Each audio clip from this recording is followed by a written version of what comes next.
This is Space Advocate. A few hours ago, SpaceX performed the much-anticipated flight test of the full-stack Starship. This is a test they've been slowly working their way up to, with multiple tanking tests and multiple static fire tests, culminating in a full wet dress rehearsal. And then they tried to launch on the 17th, but they had an issue with a frozen valve, so it was postponed. But today was the day where the full-stack Starship would finally reach for the skies. And it was wild. I was at the edge of my seat the entire time, leaning back only slightly once I realized it was clear of the launch pad.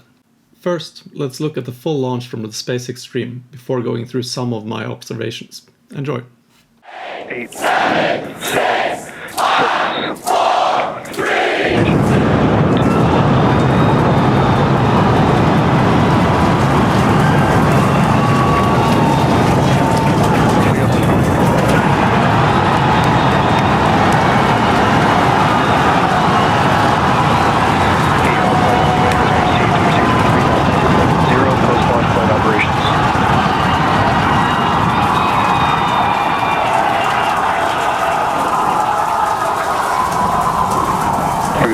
chamber pressure is nominal.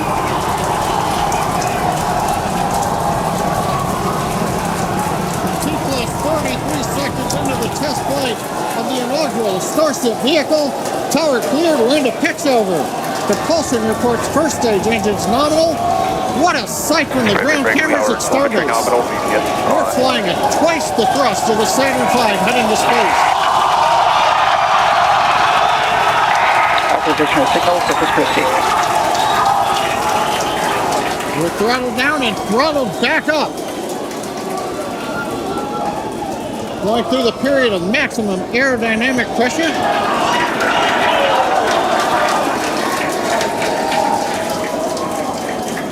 As the velocity increases, the density of the atmosphere is decreasing. Max Q. Lessening stress on the vehicle. The call out, max Q now.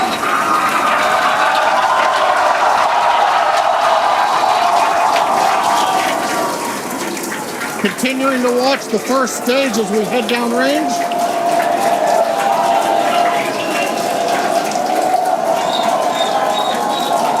A 100 seconds into flight. Our next major activity is going to be shutdown of the first stage. The Houston tracking station now acquiring the vehicle. With shutdown, we will get separation of Starship from Super Heavy and ignition of the Starship engines. When Starship separates, we light up 6 engines in a staggered sequence. And if all goes well, those 6 engines will burn for almost 6.5 minutes. Onboard view from Starship. And there's views of the Raptor engines on the second stage as we prepare for stage separation.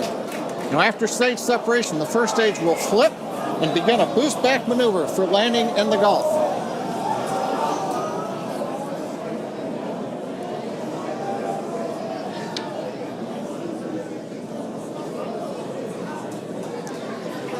Continuing to fly, 2 minutes 40 seconds. Let's get ready for main engine cutoff.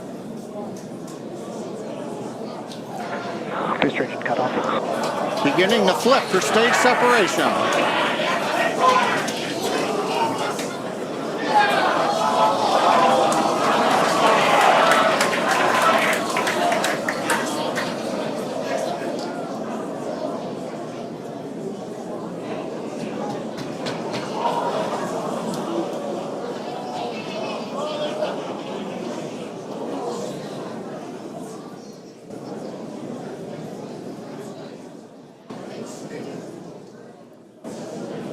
As of right now, we are awaiting stage separation,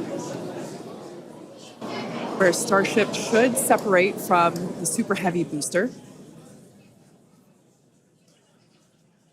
Yeah, Kate, right now it looks like we saw the start of the flip, but obviously we're seeing from the ground cameras the entire Starship stack continuing to rotate. We should have had separation by now. Obviously, this is does not appear to be a nominal situation. Yeah, it does appear to be spinning, but I do want to remind everyone that everything after clearing the tower was icing on the cake.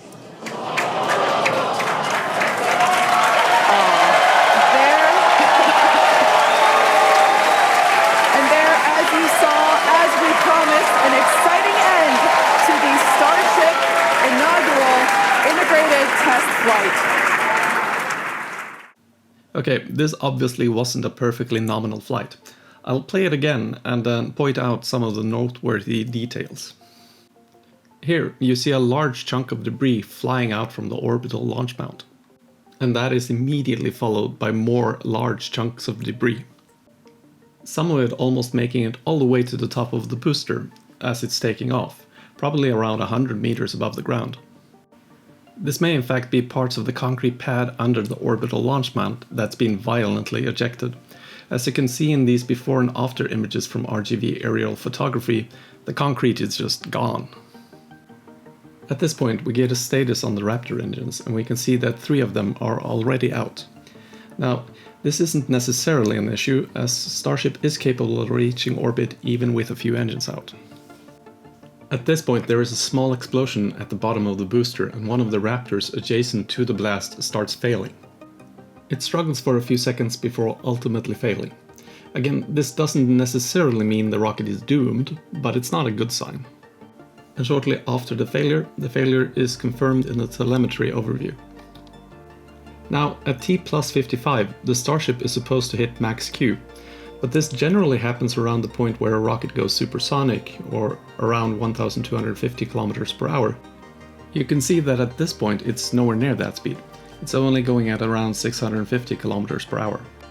And then it loses a 5th engine. But Starship has so much thrust that this gradual loss of engines should be fairly manageable. As the Starship burns through its propellant, it's getting lighter and lighter, meaning the thrust to weight is getting better and better in spite of the lost engines. But now that we get this good view of the aft section, we can see that there's actually 6 engines out.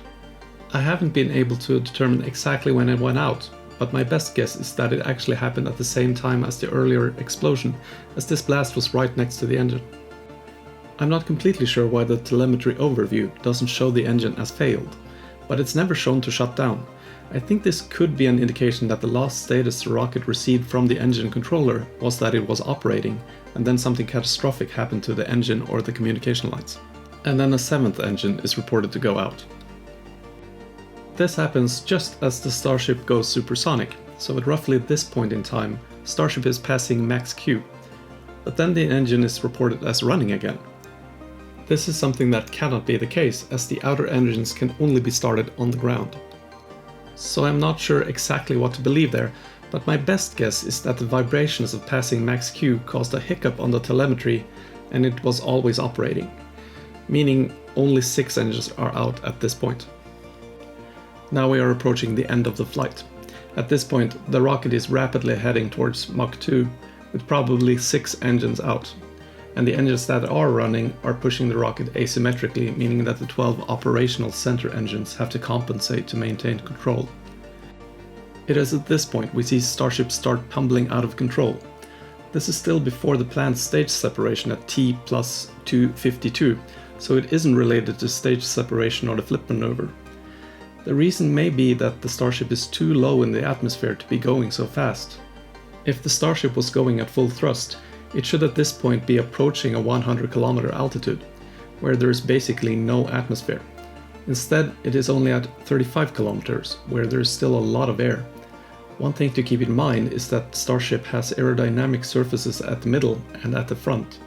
This will make it aerodynamically unstable in some areas outside its intended flight envelope. At this point, the Starship is doomed. We are only waiting for the range safety officer to push the self-destruct button. But was this flight a success? I would say yes. The entire goal of the mission was to collect data and find areas that could be improved, and SpaceX has done that. And one hugely important aspect was that the rocket cleared the pad. That it successfully did so means that the next flight might be as little as a couple of months away. SpaceX has approval in their environmental assessment for 5 flights per year, so after this flight, they have 4 to go and 8 months to do it. SpaceX clearly needs to work on the concrete pad. If it hadn't been obliterated, the Starship might have had enough functional engines to reach orbit.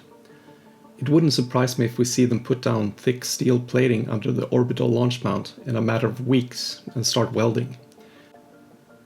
I look forward to see what SpaceX is planning next. In my view, this is one more step for mankind, and I hope to see many more. That's the end of this video. Please like and subscribe. And if you don't feel like doing that, then please give me some constructive criticism in the comments below. I'm always looking to improve. Thank you for watching, and have a good day.